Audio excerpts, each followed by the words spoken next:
My classes at community college have been great so far. I chose this 10-month program because it allows me to get into the field as quickly as possible with the knowledge I need to feel confident in the field. Every day we come in and do hands-on training. We do have online classes as well. The school has been told that we're going to be going back to full on-campus classes back in the fall this year. So hopefully the next semester students that come in will have the full experience again. The manufacturing facilities here are great. We have a lot of equipment, as you can see behind me. The machines here we have are great.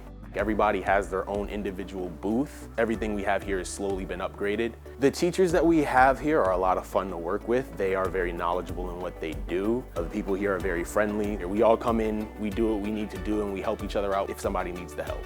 I chose advanced manufacturing to study because I prefer to do things hands-on. As much as I love to read, I'm much better with building something that at the end of the day I can be proud of. A career in manufacturing can be stable and flexible because people who work in this type of field are always in demand, and there are so many different avenues that you can go down. We have Electric Boat down in Groton where we have students get hired straight out of graduation.